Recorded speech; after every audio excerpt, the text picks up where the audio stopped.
The live TV, सच सबसे आगे।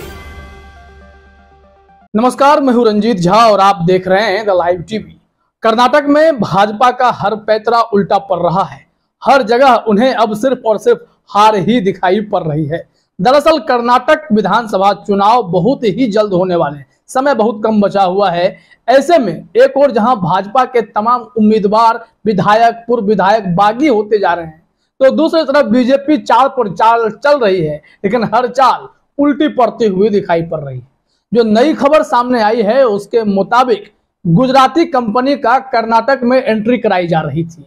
भाजपा पूरी कोशिश में लगी हुई थी, लेकिन वहां बवाल मच गया, भारी विद्रोह हो गया। भारतीय जनता पार्टी के इस पैतरे पर पानी फिर गया है। मामला क्या है? गुजरात की कौन सी ऐसी कंपनी है जो कर्नाटक में दस्तक देने के लिए छटपटाहट में थी, लेकिन वहां के अन्नदाताओं ने इतना बड़ा झटका दिया कि इनकी हिम्मत जवाब दे गई। मामला क्या है? दरअसल यह पूरा खेल दूध को लेकर है। गुजरात में अमूल सबसे बड़ा ब्रांड है और कई जगह भी चल रहा है। अमूल को वहां पर प्राथमिकता देने की बात हुई, कर्नाटक में इसकी एंट्री कराई जा रही थी, लेकिन वहां पहले से नंदिनी दूध का वर्चस्व था और आपस में टकराव हुई। तो फिर कर्नाटक के किसान किसके तरफ जाते हैं? कर्नाटक के किसान ने तय किया अमूल नहीं, नंदिनी ही हमारे लिए बेस्ट है, और गुजराती कंपनी का कर्नाटक में वर्चस्व बनाने का सपना चकनाचूर हो गया। क्या कुछ खबर सामने आई है? जरा आप अपने स्क्रीन पर हिंदुस्तान की खबर देखिए। हिंदुस्तान ने लिखा, चुनाव से पहले कर्नाटक में तेज हुई दूध पर लड़ाई, अमूल वर्सेज नंदिनी केस में गुजराती प्रोडक्ट को बड़ा झटका। गुजराती प्रोडक्ट अमूल को जोरदार झटका लगा है। झटका किस मायने में है? क्योंकि वहां पर किसानों ने नाराजगी जता दी है। वैसे भी बीजेपी के प्रति वोटर्स का रवैया इस बार बदला हुआ है। कर्नाटक में वोटर्स खपा चल रहे हैं। वैसे भी लोकतंत्र में जनता मालिक होती है। कर्नाटक की जनता इस बार बीजेपी से खफा है, रास्ते बदल देने के मूड में है। बीजेपी जोड़ तोड़ के गणित ना करे, इसको लेकर जनता भी अलर्ट है। इस वजह से जो भी दाव चले जा रहे हैं बीजेपी के द्वारा, उस पर जनता ही पानी फेर दे रही है, चाहे वो फिर किसान ही क्यों ना हो। इस संबंध में क्या जानकारी है, जरा अपने स्क्रीन पर खबर में देखिए। जानकारी दी गई है कि दक्षिणी राज्य तमिलनाडु में जहां दही पर संग्राम छिड़ चुका है, वहीं पड़ोसी चुनावी राज्य कर्नाटक में दूध की लड़ाई तेज हो गई है। कांग्रेस ने गुजरात की मशहूर डेयरी अमूल कंपनी को राज्य में एंट्री देने को बीजेपी की साजिश करार दिया। विधानसभा चुनाव से ठीक पहले अमूल की कर्नाटक में एंट्री ने इसे चुनावी लड़ाई का हिस्सा बना दिया है। हमने कहा आपको कि यह चुनावी मुद्दा बन चुका है, क्योंकि गुजरात की कंपनी को कर्नाटक में घुसाने की जो कोशिश बीजेपी कर रही थी उसमें नाकाम हो गई और उन्हें करारा झटका लगा है। झटका किस मायने में लगा है, उसको लेकर क्या जानकारी है, जरा अपने स्क्रीन पर आप देखिए। बताया जा रहा है कि इस बीच दूध की लड़ाई में अमूल डेयरी को करारा झटका लगा है। बृहत बेंगलुरु होटल्स एसोसिएशन ने राज्य के किसानों का समर्थन करते हुए केवल नंदिनी दूध का ही उपयोग करने का फैसला किया है। वैसे भी कांग्रेस भी नंदिनी दूध के सपोर्ट में है, जनता भी नंदिनी दूध के सपोर्ट में है, कई एसोसिएशन, किसान मोर्चा, ये सब नंदिनी दूध के सपोर्ट में है। तो अमूल को वहां थोपने की जो कोशिश बीजेपी कर रही थी, गुजराती मॉडल सेट करने की कोशिश कर्नाटक में किया जा रहा था, वो सब फेल होता हुआ दिखाई पड़ रहा है। आगे क्या जानकारी दी गई है, इसे जरा देखिए आप। इसमें जानकारी दी गई है कि सियासी जंग के बीच कर्नाटक के पूर्व मुख्यमंत्री सिद्धारमैया, जो 2013 से 18 तक राज्य के सीएम रहे हैं, उन्होंने दावा किया कि गुजरात के डेयरी ब्रांड अमूल ने उनके शासनकाल में राज्य में एंट्री लेने की कोशिश की थी, लेकिन उन्होंने उसे विफल कर दिया था। लेकिन अब बीजेपी खुले हाथों से उसका स्वागत कर रही है। इस मामले को कांग्रेस ने भुनाना शुरू कर दिया है।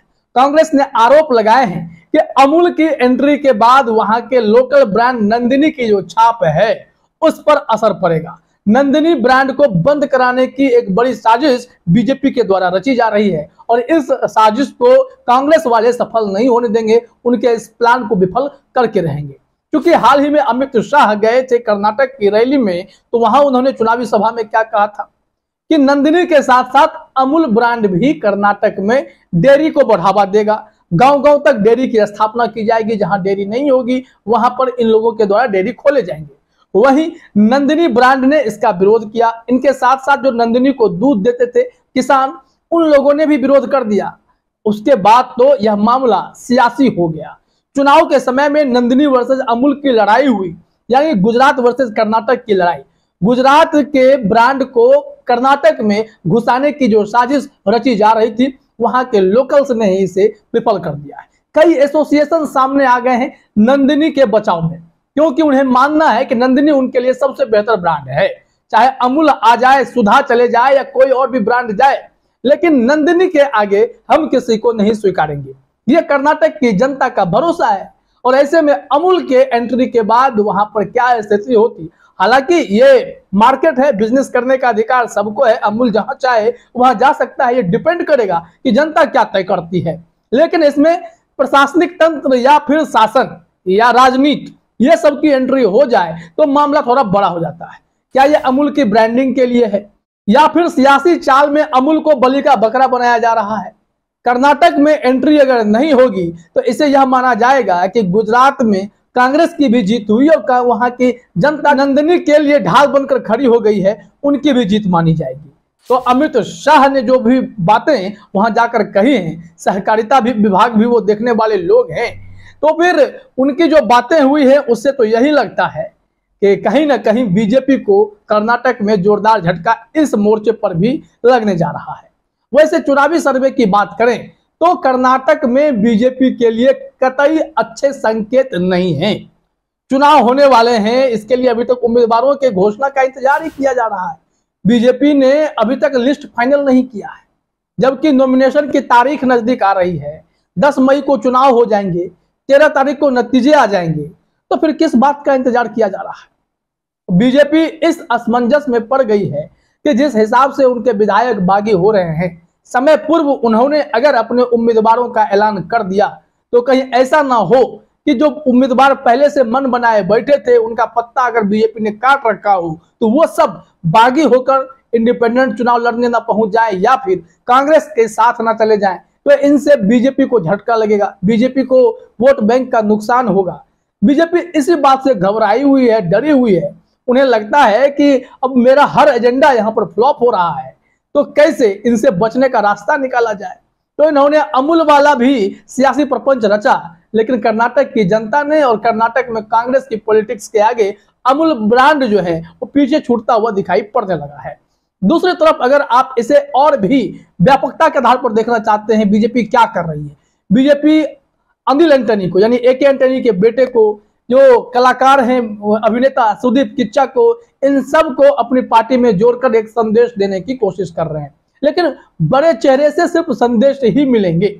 अगर आप ग्रास रूट लेवल पर बात करेंगे, जो बूथ लेवल की सियासत होती है, वहां पर बीजेपी इस बार कमजोर नजर आ रही है। मुंबई के भरोसे बीजेपी है नहीं, बीजेपी इस बार येदियुरप्पा के भरोसे फिर से है। अगर येदियुरप्पा का जादू नहीं चला, क्योंकि हाल में येदियुरप्पा के घर को भी लोगों ने घेर कर प्रदर्शन किया था, तो बड़ा झटका उन्हें वहां भी लग सकता है। तो इन सब से बचने के लिए बीजेपी रास्ता तलाश रही है। डर से उम्मीदवारों का ऐलान नहीं कर पा रही है, क्योंकि इन्हें पता है कि उम्मीदवार का ऐलान करते ही एक बार फिर से बड़ी भगदड़ मचने वाली है और बीजेपी और भी कमजोर वहां पर हो जाएगी। तो देखिए कि कैसे बीजेपी को झटके पर झटके लग रहे हैं। अब गुजरात की कंपनी का कर्नाटक में प्लांट करवाना भी मुश्किल हो गया है। कांग्रेस ने अभी से ही बीजेपी को टाइट कर दिया है। फिलहाल इस वीडियो में इतना ही। आप सभी का हमसे जुड़ने के लिए बहुत बहुत धन्यवाद। द लाइव टीवी, सच सबसे आगे।